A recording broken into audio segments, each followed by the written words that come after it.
Hello and welcome to Gaming Game. My name is Muzz and welcome to another Muzzpressions. It's like waiting for a bus. You wait so long and then two come along at once because we've done Dying Light this week. We're now doing Horizon Forbidden West, the sequel to Horizon Zero Dawn, which was a game where you played as a character named Aloy who was stuck in the future. She's not a time traveler. She was in the future. And basically robot animals, dinosaurs, kind of control the land and have pushed human civilization to the brink of extinction, and they have had to adopt primitive means of surviving, so hunting with bows, spears, that sort of thing, wood huts, that kind of idea. And yeah, the overall premise was very interesting. It got me to buy the game, and yeah, it was a good game. I think the story elements were a little bit all over the place in terms of my enjoyment. The parts where you're going through the ruins and you're learning a bit more about the machines and the history of the world, very interesting. The world politics of the actual people who are living, kind of up and down. Some of the characters who appear in this one, I was like, I don't remember your name because you left such a big impact on me in the first game. But yeah, you end up winning. You beat the rogue AI that is taking over the machines, and you win the game. But turns out we didn't. Turns out there's now a virus that is like a living biological virus that is going through the world and is doing some nasty stuff to the plant life, the animals, and it's up to Aloy to stop it. So that kind of fills you in where we are at the point where the story picks up. Basically, Aloy is looking for another AI which can hopefully stop this virus, stop this AI from spreading. And yeah, the story is actually really interesting at the minute because we've just hit a moment, which I'm not going to spoil, that I was like, oh, a little bit of spice added in there, a little bit of spice.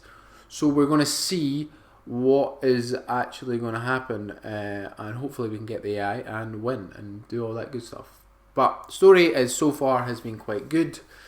The main draw of Horizon Zero Dawn, I think, is fighting the robot animal dinosaurs that are, let's say, spread out over the land, and it is still as good as the first game, if not a little bit better.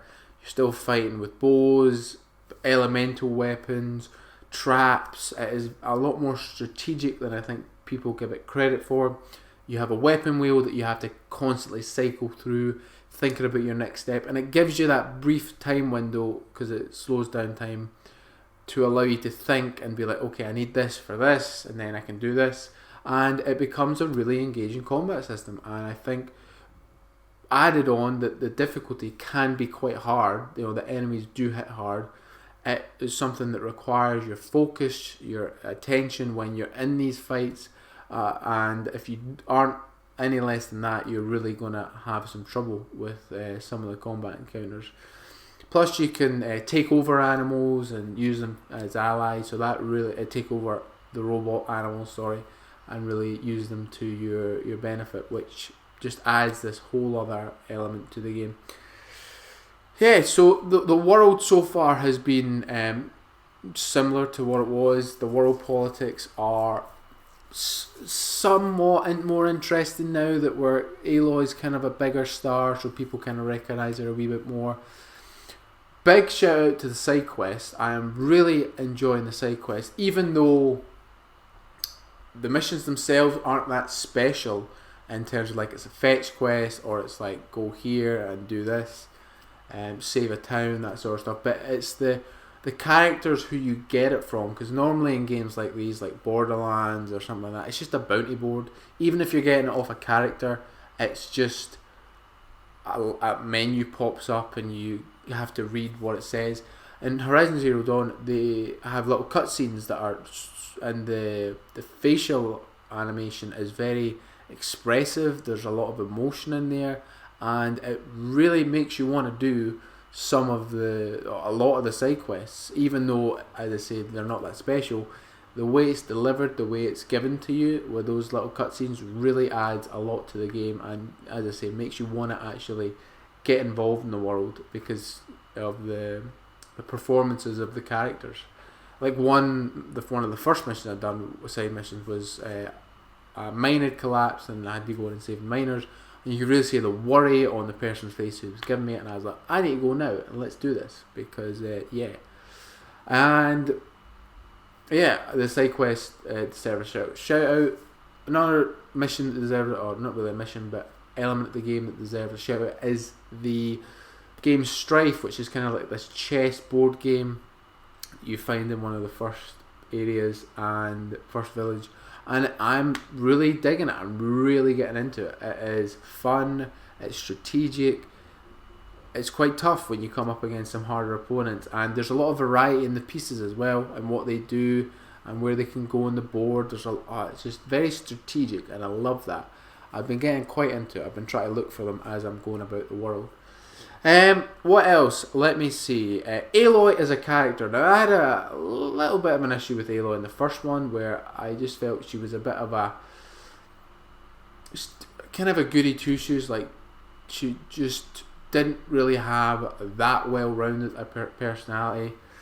Still quite similar in this one. She is a bit sassier, which I do like. She's like, come on, I'm Aloy, which I do respect. That kind of self-confidence doesn't come across as arrogant. She just knows what's going on and people don't believe her, which is, when she's done what she's done, she can get a bit pissed off about, which is understandable, and seeing what she's seen.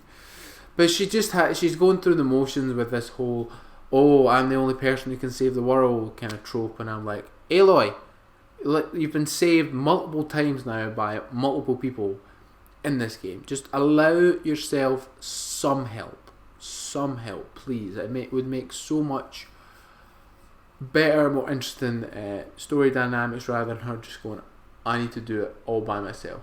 We're like, nah, you're not doing it by yourself. Sit down, let's listen, let's talk this through. But that is really my only big negative. I think the world, the gameplay, the story has picked up a notch. If I recorded this before my last story, but I would have said, it's been a bit, bit standard for the Horizon games, which there have only been 2 of. But after I think it's when you visit the first cauldron. I'm not going to give it away, but I was like, okay, this changes things. This changes up what we know about the world and how we understand the world, which is what you want from a revelation and what you want from a twist.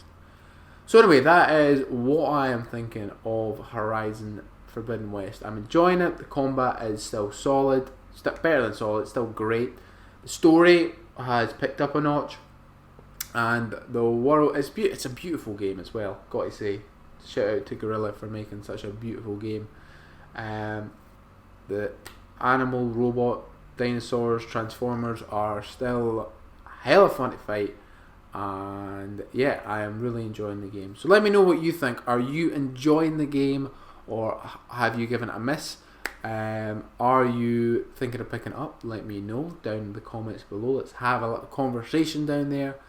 And subscribe if you want to keep up with the channel. We do video games, we do fitness, we do them both. And ring the bell so you get notified when I put up a video. So with all that said, all that's left to say is any thoughts, comments, general hostile remarks, leave them below. Thank you very much. Bye bye.